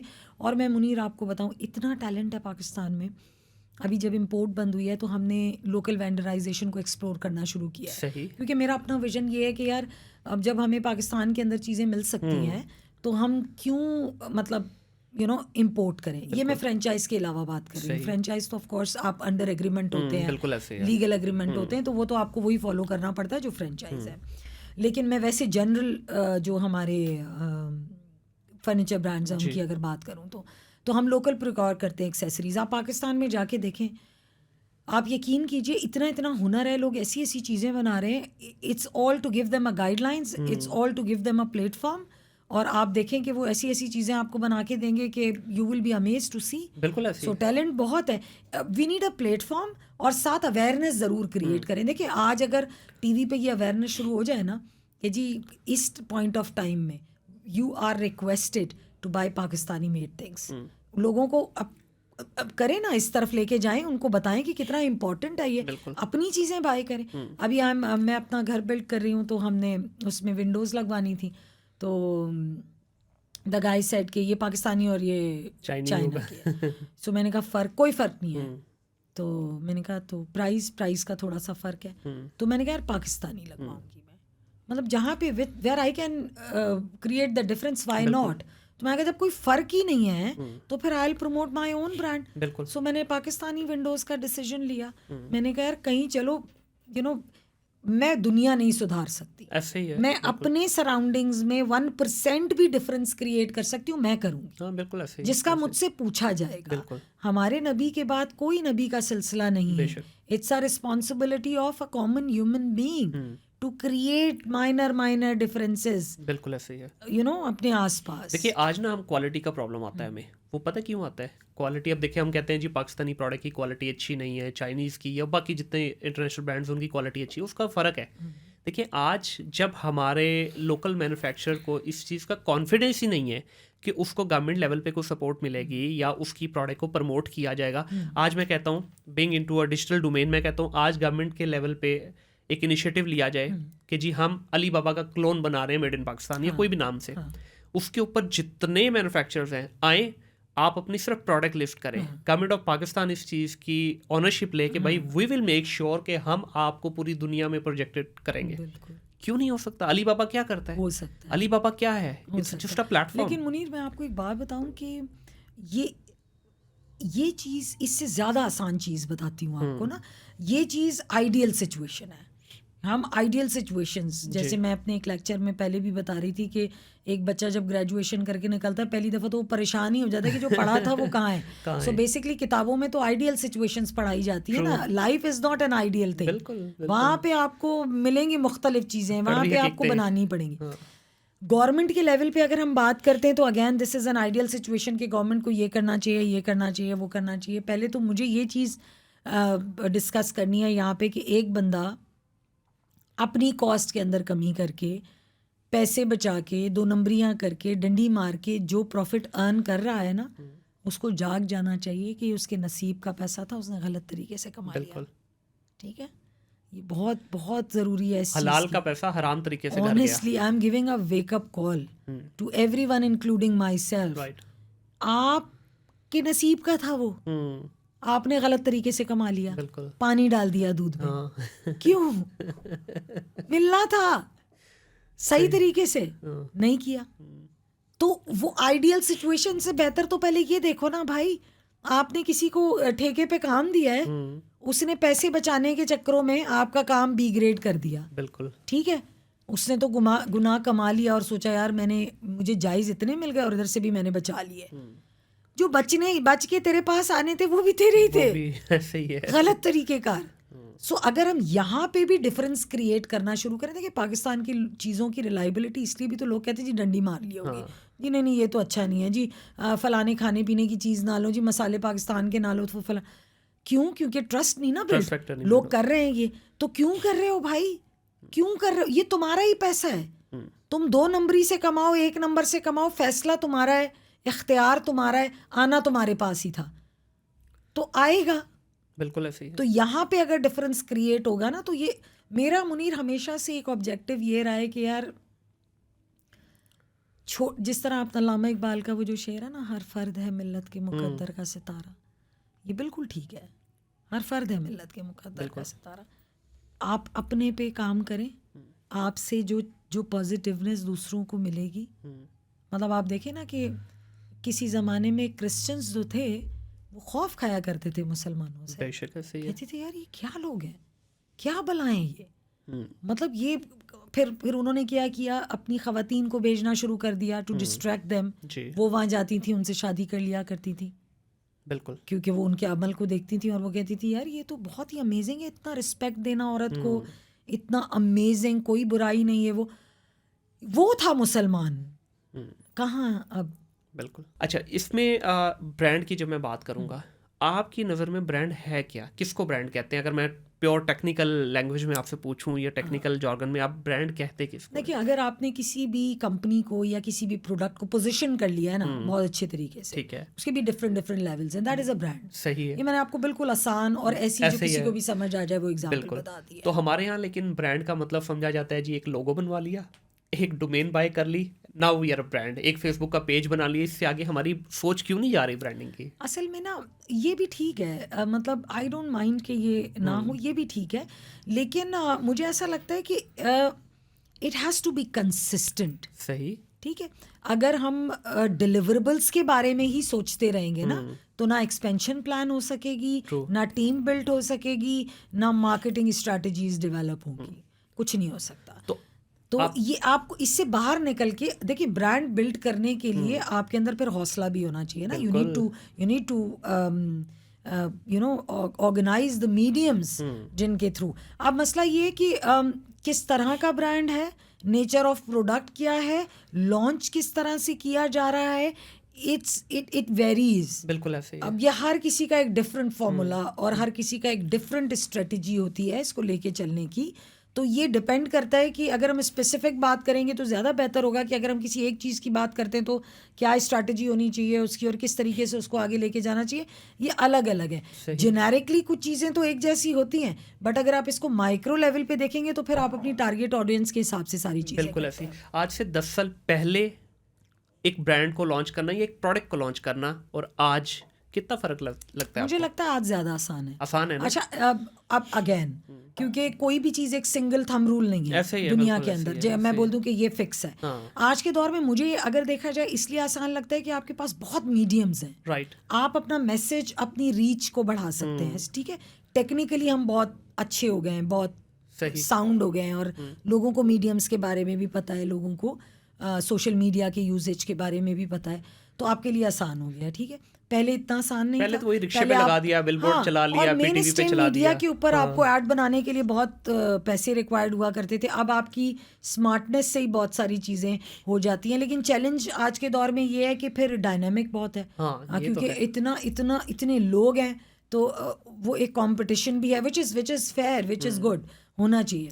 अब देखिए मज़ेदार बात आपको बताऊं कि शायद आपको पता ही होगी, लेकिन you will be surprise to hear this कि आज डिजिटल कंटेंट क्रिएटर जो हैं they are more expensive than your mainstream media. उसकी रीज़न, अच्छा मैंने एक दफ़ा पूछी एक बंदे से कि रीच भाई बहुत है। हाँ रीच तो है, रीच दोनों की है, जियो टीवी की भी है, ARY की भी है और एक डिजिटल क्रिएटर की भी है। लेकिन उसने बड़ी प्यारी बात की, उसने कहा भाई मेरी यूट्यूब के ऊपर जो वीडियो पड़ी है ना वो कल को आपके बच्चे भी देख सकते हैं। ऐसे that is forever. PTV पे जियो पे जो चीज़ चल रही है ना, you will get a slot, 3 minute की स्लॉट मिली, यू आर गॉन। उसके बाद किसी को नहीं याद कि क्या चला था।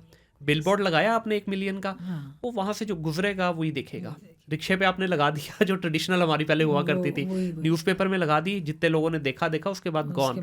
डिजिटल कंटेंट क्रिएट जो हो रहा है ना, इट विल लास्ट फॉरएवर, कोई अच्छा, चक्कर इसमें नहीं है एक और इसका। भी मसला है ना कि इसको आप और मजीद यूटिलाइज कैसे कर सकते हैं कि आप जियो टारगेट कर सकते हैं ना बिल्कुल, डिजिटल बिल्कुल, को, बिल्कुल। मेन स्ट्रीम मीडिया को आप नहीं कर सकते, नहीं कर सकते ऐसे ही। वहाँ पे आप फंसते हैं। यहाँ पे तो आपका डेमोग्राफिक ये वो मतलब a lot you can do with the digital बिल्कुल ऐसे ही media, मेन स्ट्रीम मीडिया फिर वही मैसेज वाला चक्कर हाँ, है, बट बिल्कुल। दोनों के अपने अपने बेनिफिट। और वो अब अगेन आज के दौर में भी लोग मेन स्ट्रीम पे बहुत जाते हैं और डिजिटल पे भी जाते हैं। It's all how you utilizing. हाँ नहीं, मैं ये नहीं बोल रहा कि वो वाला छोड़ देना चाहिए। हाँ। देखें आज हम उस कम से कम स्टेज से आगे निकल गए बहुत। जहाँ पे हम वो अखबार पे लिखे हुए ऐसे बड़े बड़े आर्टिकल देखा इश्तिहारात, करते थे। बिल्कुल हाँ, ऐसे।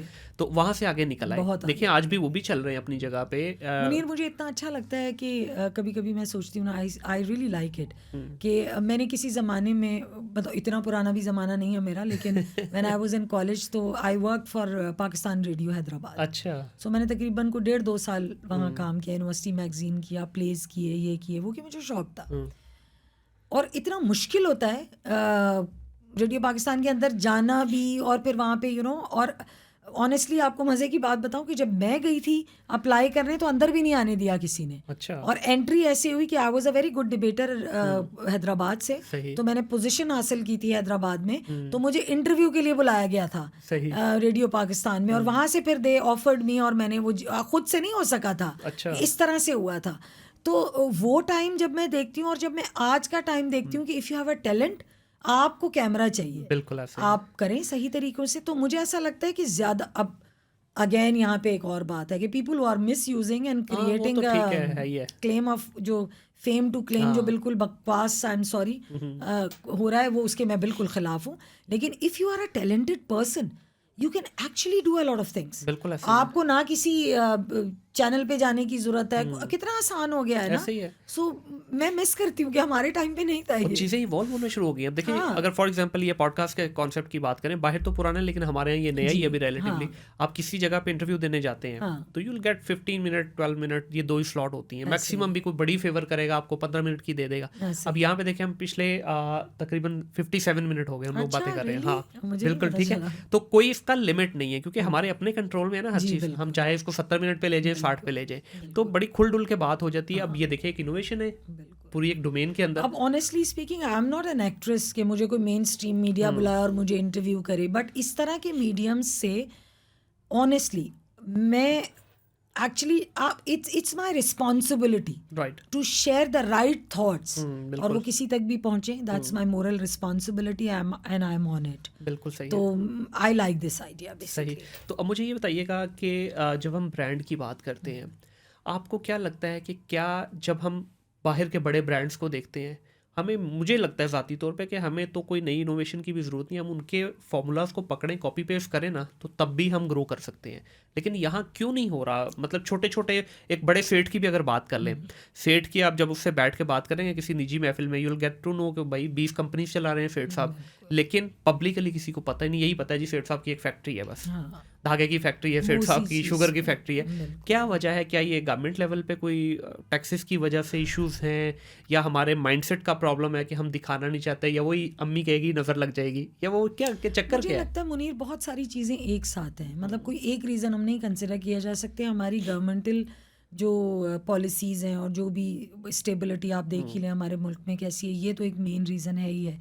माइंडसेट का भी प्रॉब्लम है। सही। जब आप अच्छा कमा रहे होते हैं तो फिर आप बोलते हैं कि ठीक है, ये आप यू के नॉट, ये विजन की कमी है ना, आप फोर्स ही नहीं कर पाते कि यार इससे आगे भी मैं जा सकता हूँ, इससे मज़ीद भी जा सकता हूँ, या लोगों की शायद एम्स नहीं है इस चीज़ को। सेट कल्चर को अगर हम निकाल भी देना तो लोगों की ये एम नहीं है कि हमने अपने ब्रांड को, मतलब मुझे I have work with a lot of different managements, इस तरह के एम और विजन की कमी है, फुकदान है कि सही यार एक ऐसा ब्रांड बनाया जाए जिसको बाहर भी लेके जाए। ऐसा नहीं है कि ब्रांड्स नहीं गए, गए गए नहीं हैं, है लेकिन उस brands। लेवल पे इम्पैक्ट नहीं उस क्रिएट लेवल हुआ। पे हम स्टोनेज को, I used to work for Stoneage and Stoneage we started from Dubai, we wanted to launch. इसी तरह आप देखिए खाड़ी गया है, खाड़ी गया है, खाड़ी गया है, जुनैद जी जमशेद जुनैद है। जमशेद गया और बहुत सारे हैं। लेकिन अब ये कि आप जो बात कर रहे हैं कि वो उस तरह पोजीशन नहीं हुए जिस तरह लुई वुइटन या दूसरे, बिल्कुल। तो इसके लिए भी you need time, consistency, you need a lot of amount, you know, to just, and of course आपको वो चीज़ें बनानी है जो रिक्वायरमेंट है हर जगह की, बट ये इतना आसान नहीं होता। इसके लिए बड़ा पैसा रिक्वायर्ड होता है, बड़े पेशेंस रिक्वायर्ड ऐसे होते ही हैं, और पेशेंस की कमी है पाकिस्तान में वो ना। तो उसकी वजह पूरी ये कौम है में ही नहीं कि हाँ, उसकी वजह ये है कि फौरन चाहिए, फौरन। हाँ, ऐसे ही है। तो ये वाला शॉर्टकट जो है ना, हाँ, कल का, फौरन। बल्कि ना मैं व्लॉग भी बनाता हूँ, डेली व्लॉग, तो उसमें कल मैं अपने डेली व्लॉग के अंदर एक मोटिवेशनल टिप डेली शेयर करता हूँ।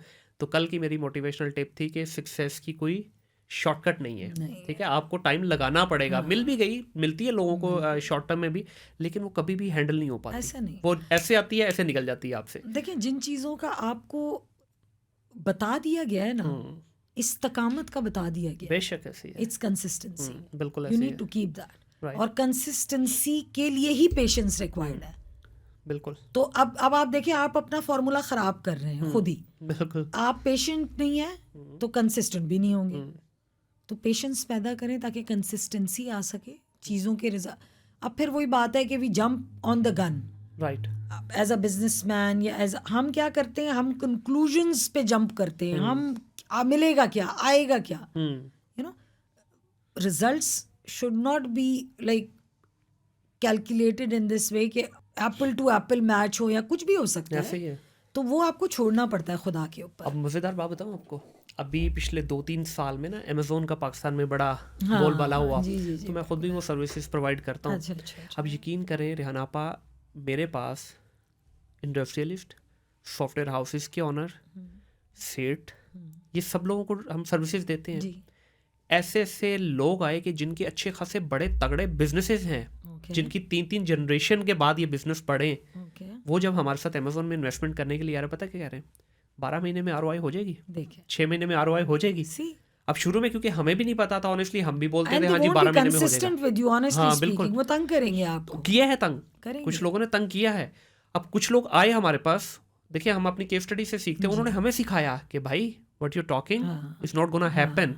हमने कहा यार अभी तो Give देखिए your हमारे लिए भी best। नया है। हाँ। तो उन्होंने हमें बताया कि यार देखें, अगर आप बहुत भी अच्छी डोमेन है आपकी और आप समझते हैं कि इस वक्त इसी का ही दौर है, हाँ। तो आपको 24 से 36 महीने लगेंगे। और यकीन करें वो वैसे ही हुआ।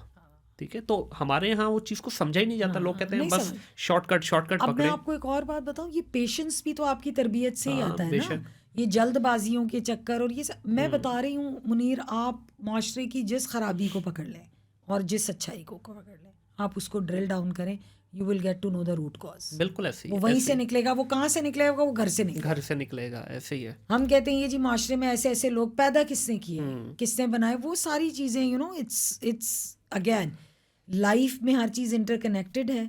इट्स बूमराइन, हम ये भी कहते हैं कि जो जाता है वो वापस आता है। तो इट्स ऑल कैलकुलेटेड। बिल्कुल ऐसे ही है। अच्छा, एक और मैंने कॉन्सेप्ट देखा है पिछले कोई 5-7 साल में, या 10 साल कह लें, 10 साल से ज़्यादा इसकी एज नहीं है। पहले क्या होता था कि हमारे यहाँ जो लोग बाहर जाया करते थे, अगर कोई अमेरिका गया तो वो अमेरिकन फ्लेवर देखता था, कनाडा गया कैनेडियन फ्लेवर देख लिया, यूरोप गया यूरोपियन फ्लेवर। पिछले 5-10 साल में एक और नया चेंज आया है। वो आया है मिडल ईस्ट की वजह से। और ये थोड़ा सा हमारा जो चले जाए, बाकू चले गए लोग, मालदीव जाते हैं, मलेशिया चले जाते हैं। अब इन जगहों ने क्या किया है, पूरी दुनिया का ब्रांड उठाया, एक अम्ब्रेला में डाल दिया। मॉल्स का जो कॉन्सेप्ट आया है, तो इससे हमारे यहाँ मुझे लगता है कि बहुत ज़्यादा पेनिट्रेशन हुई है कि यहाँ, क्योंकि यूरोप हर बंदे की पहुँच नहीं है, दुबई तो हर बंदा ही पहुँचा होता है। अब तो ऑनलाइन बहुत आसान हो गया, लोग ऑर्डर कर लेते हैं। तो अब मैंने जो चीज़ यहाँ देखी है कि लोग जाते हैं, दुबई जाते हैं, कॉन्सेप्ट पकड़ा कोई भी। अब जिस तरह छोटा सा एग्जांपल ले लेते हैं, लाहौर में आज से कुछ 2 साल पहले ग्रिल बर्गर शुरू हुआ। ओ हो, हर गली कूचे में ग्रिल बर्गर बन रहा है। फिर आइसक्रीम का वो शुरू हुआ दौर, ऐसा रगड़ा उसको कि लाहौर के हर कोने कोने में आइसक्रीम। तो ये ब्रांड्स ने वहाँ से मुझे लगता है कि ख़ास तौर पे मैं अगर ये वुमेन वेयर की बात करूँ, खाड़ी की बात कर लें, वर्दा की बात कर लें, पहले ये दुकानें थी, अब ये ब्रांड, इन्होंने क्या किया, 2-2 करोड़ रुपए अपने आउटलेट पे लगाया, उसको ब्रांड का नाम दे दिया। पहले जो 1500 से 2000 का सूट सेल होता था, आज वो 7000 से 10,000 में सेल हो रहा है। तो ये ब्रांडिंग का जो कॉन्सेप्ट आया, इसको आप क्या समझते हैं कि ये पॉजिटिव है या ये कंज्यूमर के साथ ज्यादती की जा रही है? अच्छा, मुझे ऐसा लगता है, मैं इसमें थोड़ा सा डिफरेंट सोचती हूँ। I find it positive. सही। उसकी वजह ये कि देखिए, आपको साथ लेके चलना, डेवलपमेंट्स जो है ना आपकी सोसाइटी की, ह्यूमन डेवलपमेंट के साथ जो सोसाइटी की डेवलपमेंट्स हैं, उनमें ये सब चीज़ें आती हैं। You need to develop. अगर आपका कस्टमर बाहर जाता है और पाकिस्तान आता है और उसको अच्छा कस्टमर एक्सपीरियंस मिलता है, तो ये कोई गलत बात बिल्कुल नहीं ऐसे है। ही। अगर he is affordable, he is ready to pay for that experience, that is also very good. आपके पास कार4 है, आपके पास शालमी में भी दुकान है, बिल्कुल। आपकी चॉइस है कि आप उधर जाएं। जैसे मेरे जैसा बंदा, I always prefer to have the customer experience. मैं खाना खाने भी जाती हूँ तो मुझे होता है कि यार फूड अच्छा होना हो, एक्सपीरियंस अच्छा बिल्ट होना बिल्कुल सही चाहिए, है। बिकॉज आप अपनी लाइफ में you really want these things. So I don't mind कि अगर ब्रांड इस तरह करते हैं और किसी भी ब्रांड ने इस तरह किया, इट्स अ बिल्ड। देखिए, ये भी आपकी क्वालिटी ऑफ लाइफ का हिस्सा है ना। True. कि अगर आप, अब फॉर एग्जांपल मैं ट्रैवल कर सकती हूँ, मैं अमेरिका में देख देख के आ रही हूँ और अपने मुल्क में आके मैं वही दुकानों के अंदर जा रही हूँ, तो ये मेरे लिए मेरी साइकोलॉजी अच्छी बिल्ट नहीं करेगी नहीं ये करेगा। चीज़। सो आई अप्रिशिएट उन लोगों को कि जो, जैसे बहुत सारे और ब्रांड्स में, वो टेक अ नेम, लेकिन उन्होंने काफ़ी इंटरनेशनल मॉडल के ऊपर अपने आप को किया भी है, and they are trying to improve themselves. सही। अपैरल में ही ऐसे ब्रांड्स हैं, तो आई लाइक इट। ऐसा होना चाहिए। आप सोसाइटी को मोरली और फिजिकली दोनों तरह से डेवलप करें। बिल्कुल ऐसे ही है। और दूसरा अभी एक चीज़ और जो होना ज़रूरी है, बाहर क्या कॉन्सेप्ट चल रहा है इस वक्त की ऑनलाइन की जो दुनिया है ना, इसने कम्प्लीटली 360 चेंज कर दिया पूरा आपके बिजनेस डायनामिक्स को। देखिए, मिसाल के तौर पे आप दुबई के अंदर, दुबई मॉल में एक आउटलेट है, उसका 1 मिलियन से रेंटल स्टार्ट है, ठीक है। ऑन द अदर साइड आपकी एक वेबसाइट है जिसके ऊपर आपकी कुछ भी कॉस्ट नहीं है। 1 मिलियन तो छोड़े, 1 मिलियन दिरहम तो छोड़े, आप 1 लाख दिरहम भी लगा देंगे ना, उससे ज़्यादा सेल्स जनरेट हो जाएगी। और प्लस आप एक मास लेवल के ऊपर ऑडियंस को कैटर करेंगे। हमारे यहाँ भी ये चीज़ शुरू होगी। मुझे 3 साल हो गए ऑलमोस्ट, मैं किसी मॉल में नहीं गया शॉपिंग के लिए। You shop online? 100% बच्चों की, वाइफ की, अपनी, सारा कुछ ऑनलाइन चल रहा है। वही ब्रांड जिनसे पहले लेते थे वो घर में आपको डिलीवर कर रहे हैं। और मज़ेदार बात, वारंटी गारंटी जितनी वहाँ मिलती है, सेम वही मिल रहा है, क्वालिटी की चीज़ें, सेम चीज़ वही। और अक्सर औकात तो ये भी होता है कि आपको कहीं ना कहीं से वो डिस्काउंट भी ऑफर कर रहे होते हैं। तो आप देखिए, अपना टाइम भी सेव किया। सम टाइम आपको शॉप पे नहीं मिलती, वो नहीं आपको मिलती। online मिल अभी जाती। एक पिछले दिनों इंसिडेंट हुआ है कि एक भाई आए हुए थे बाहर से, तो उन्होंने अपने दोस्त के लिए शूज़ लेने थे। Okay, तो उन्होंने, हम उस आउटलेट पे गए, उन्होंने कहा जी सॉरी हमारे पास अवेलेबल नहीं है। okay, तो एकदम मेरा दिमाग काम किया, मैंने कहा यार इसको पूछो किसी और आउटलेट पे है। हाँ, तो वो कहता है जी आप मुझे 2 मिनट दें। उसने सिस्टम में चेक किया, उसने कहा हाँ फलां शॉप पे चले जाओ, वहाँ पे मिल जाएगा। अब हम वहाँ पे भी गए तो कहता है सॉरी सर हमारे पास भी लास्ट पीस था, वो सेल हो गया। अब मुझे उन्होंने क्या बोला, उन्होंने कहा सर आप ऑनलाइन ऑर्डर कर लें, 24 घंटे में आपके घर डिलीवर हो जाएगा। जी, बिल्कुल। तो अब देखिए, एक चीज़ जो 2 आउटलेट पे मुझे नहीं मिल पाई, वो ऑनलाइन उन्होंने 24 घंटे में डिलीवर अच्छा, करवा दी। I call it customer convenience. इसमें बिल्कुल। कोई बुराई नहीं है। अगर आप अपने कस्टमर की कन्वीनियंस के लिए ई कॉमर्स को प्रमोट करें तो ये कोई बुरी चीज़ नहीं है। ये पर्सन टू पर्सन, कुछ लोग होते हैं वो अभी भी मॉल्स में जाके शॉपिंग करना पसंद करते हैं, लेकिन मुझे ऐसा लगता है मुआशरा पॉजिटिव वे में जिस तरफ जा रहा है, तरक्की कर रहा है, आपको भी करनी चाहिए। बिल्कुल ऐसा अगर है। पूरी दुनिया में ऑनलाइन का और बॉब्स का एक और कॉन्सेप्ट भी है कि buy online and shop, go to shop and, हाँ बिल्कुल ऐसे ही है, ये वो भी चेक करने के एक लिए। कॉन्सेप्ट है। तो it's not a bad concept, it's up to you. If आप बिजी हैं, आप नहीं जाना चाहते, and you are getting that satisfaction online buy करने के बाद, तो इट्स फाइन। मैं तो इसको उल्टा समझता हूँ। मैं कहता हूँ कि देखिए, कस्टमर की तो ईज कर दी आपने, एज ए बिजनेस ओनर आपकी 5 उंगलियां घी में है हाँ, कि आपको देखिए फिजिकल तो मिल ही रहा है कस्टमर। अब मिसाल के तौर पे हैदराबाद से एक बंदा कराची जाएगा, वो शेड्यूल करेगा अपना, एक पूरी टास्क है उसके लिए। अब लाहौर से, गुजरांवाले से किसी बंदे ने लाहौर आना, तो एक टास्क है, आज नहीं है वो टास्क।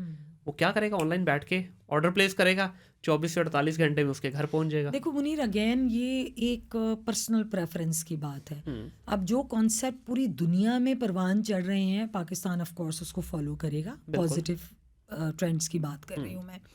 ऑनलाइन का वैसे ही ट्रेंड पूरी दुनिया में बहुत आ गया, और कोविड के बाद तो, और मैं बड़ा खुश होती हूँ देख के कि बहुत सारे एंटरप्रेन्योर्स भी कोविड के बाद सामने आए, बड़े बिजनेसेस फ्लरिश भी हुए हैं। जहाँ पे बिजनेसेस को नुकसान भी पहुँचा है, वहाँ पे पाकिस्तान में काफ़ी सारे बिजनेसेस फ्लरिश भी हुए हैं। This is a personal choice कि आप ऑनलाइन शॉप करें। बहुत सारे लोग होते हैं, उनको जेन्युइन, सिंगल पेरेंट होते हैं, जेन्युइन प्रॉब्लम होती है कि वो टाइम नहीं निकाल पाते, तो वो इस फैसिलिटी को अवेल करें।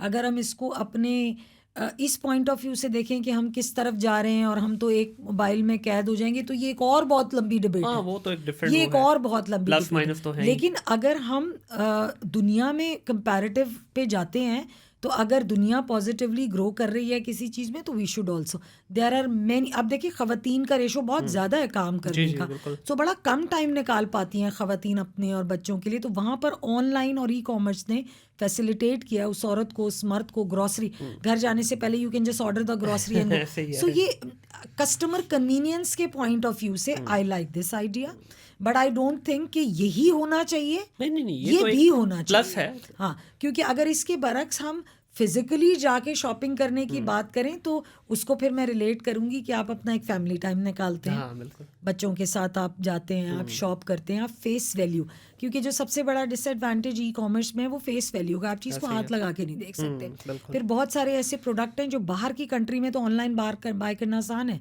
जैसे सोफाज हैं, बेड्स हैं, DIY आप बाहर से बाय जी कर ऐसे ही है, लेना। ऐसे ही है। यहाँ पे आपको जाके देखना, क्योंकि फर्नीचर बाइंग एक सेलिब्रेट करते हैं अभी भी हमारे पास मैसेज पे, फर्नीचर बाय करना इट्स ये एक एक्टिविटी है ऐसे ही है कि जी फर्नीचर बाय कर रहे हैं, बेड बाय कर, तो जाएंगे सब देखेंगे, तो पिक्चर्स ये वो सब, तो ऑनलाइन वो इतना आसानी से बाय कल हम हो लोग नहीं सकता। वाइफ बोल रही है कि एक छोटी डाइनिंग चाहिए हमें ना, तो हमने पूरी उसकी एक साइंस पूरी पहले वो लेके फीते वीते लेके अपनी हाँ। जगह घर पे नापी, फिर हम गए आउटलेट पे वहाँ पे देखा।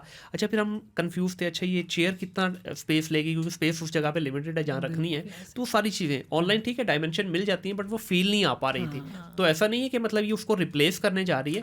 मैं हमेशा ये समझता हूँ कि देखें ब्रांड के अंदर या बिजनेस पॉइंट ऑफ व्यू से आपको अपने वेन्यूज़ बढ़ाने हैं। एक आउटलेट क्यों खोलते हैं यू ज़्यादा? Can't survive, yes of course. Outlet इसीलिए खोलते हैं कि भाई आप ज़्यादा से ज़्यादा ऑडियंस को ग्रैब कर पाएँ, ज़्यादा से ज़्यादा कस्टमर तक और आपकी रीच आज हो। का जो दौर है ना मुनीर, वो कन्वीनियंस का है। 100%। आप देखें जिस टेक्नोलॉजी को आप देखें, जिस इनोवेशन की तरफ आप जाएं, वो आपको कन्वीनियंस की तरफ लेके बिल्कुल जा रही है। ऐसे ही इसी तरह ब्रांड्स भी कस्टमर कन्वीनियंस के लिए बहुत सारी चीज़ें करते भी हैं, उनके बेटर शॉपिंग एक्सपीरियंस के लिए भी बहुत सारी चीज़ें करते हैं, which is good I think. अच्छा रियाना आप बहुत लंबी होगी हमारी डिस्कशन, अच्छा। मज़ा बहुत आ रहा है यकीन हाँ, करें कि, same और there। बहुत सारे सवाल मेरे दिमाग में आते जा रहे हैं, लेकिन अच्छा। बात यह है कि वी हैव टू एंड जी, द जी, पॉडकास्ट। 1 घंटा 12 मिनट 10 मिनट की हो गई है। लास्ट क्वेश्चन मैं आपसे पूछूंगा before we end this, how do you see Pakistan digitally in 2025? Digitally मैं क्यों पूछ रहा हूँ, क्योंकि इस वक्त इरा ही डिजिटल का है और आपकी अपनी भी डोमेन जाहिर है उससे कनेक्ट बिल्कुल, होती है। connected तो है। मेरी पॉडकास्ट का नाम भी थिंक डिजिटल पॉडकास्ट है। जी। तो 2025 में आप डिजिटली पाकिस्तान को कैसा देखती हैं? देखिए, अब जिस तरह एक सर्टन अप्रोच के साथ डिजिटली हम अपने आप को लेके जी। चल रहे हैं, उसी में मुझे कोई इतना वाजे तो मैं नहीं देखती कि हम कोई उसकी पीछे वजह है। मतलब अगर हमारे पास हमारी कंट्री की सिचुएशन स्टेबल हो, तो शायद 25 will be much better than 23, 22 Right. And the other years. लेकिन चूंकि स्टेबिलिटी नहीं है हमारे मुल्क के अंदर, तो एक सर्टन लेवल तक ही ग्रो। अब आप देख लें गूगल एड्स की वजह से जी हमें कितना सरवाइव बहुत problem करना है, पड़ रहा ऐसे ही है। है। सो अब आप देखें कि मुझे तो कोई बेहतरी तो नज़र नहीं आ रही, चैलेंजेस ज़रूर नज़र आ रहे हैं अगर मुल्क के अंदर स्टेबिलिटी नहीं आती। सही। अगर हमारी गवर्नमेंट और मुल्क की इकॉनमी और बाकी चीज़ें स्टेबल हो जाती हैं, तो फिर तो आप एक अच्छी डायरेक्शन में जा सकते हैं। डिजिटली काम तो हो रहा है, बहुत हो रहा है पाकिस्तान में, डिजिटली बहुत काम हो रहा है। इनफैक्ट आर्टिफिशियल इंटेलिजेंस पे भी काम हो रहा है, एंड आई लाइक इट कि जी लोग मतलब कर भी रहे हैं और ऐसी ऐसी चीज़ें इनोवेट भी हो रही हैं। लेकिन ये सब खत्म हो जाती है ना जब आपकी इकोनॉमी आपको True, चैलेंज ऐसे ही कर है, देती है, ऐसे जब ही है। एक्सटर्नल फैक्टर्स आपको मार देते हैं। तो फिर 2025 के लिए तो कोई वाजे प्रेडिक्शंस तो मुझे ऑनेस्टली नज़र नहीं आती सही। अगर हालात ऐसे रहते हैं। सही। But hope for the best, इंशाल्लाह। अल्लाह ताला देख रहे हैं, बेहतर करेंगे इंशाल्लाह ताला। बहुत शुक्रिया रियाना आपा, बहुत Thank you मज़ा so आया, much. जेन्युइनली बहुत मज़ा Thank आया। you. हमने 2 डिफरेंट वर्टिकल्स पे बात की, एक सोसाइटी की इम्प्रूवमेंट किस तरह हो सकती Of है, और course. दूसरा आपकी जो डिजिटल डोमेन है, जो आपकी ब्रांडिंग से रिलेटेड आपका एक्सपीरियंस है। बहुत मज़ेदार आपने चीज़ें शेयर की, Thank एंड आई होप कि मेरी ऑडियंस को भी ये पसंद आएगा। इंशाल्लाह। आप लोगों का बहुत शुक्रिया जी। आई एम श्योर आप लोग भी ये एक डिफरेंट आज की पॉडकास्ट थी जिसके अंदर डिजिटली भी हम लोगों ने डिस्कशन की, और प्लस साथ में सोसाइटी के अंदर जो होने वाले इस वक्त मसले मसाइल हैं उनको किस तरह से इम्प्रूव किया जा सकता है, कैसे हमें अपनी तरबियत पे ध्यान देना चाहिए, उसके ऊपर भी डिस्कशन हुई। इस पॉडकास्ट को शेयर ज़रूर कीजिएगा, लाइक कीजिएगा, बेल आइकन को ज़रूर दबाइएगा ताकि आने वाली तमाम वीडियो टाइमली आप तक पहुँच सके। अपना ख्याल रखिएगा, अपने इर्द गिर्द के माहौल को साफ़ रखिएगा। टिल देन, अल्लाह हाफिज़।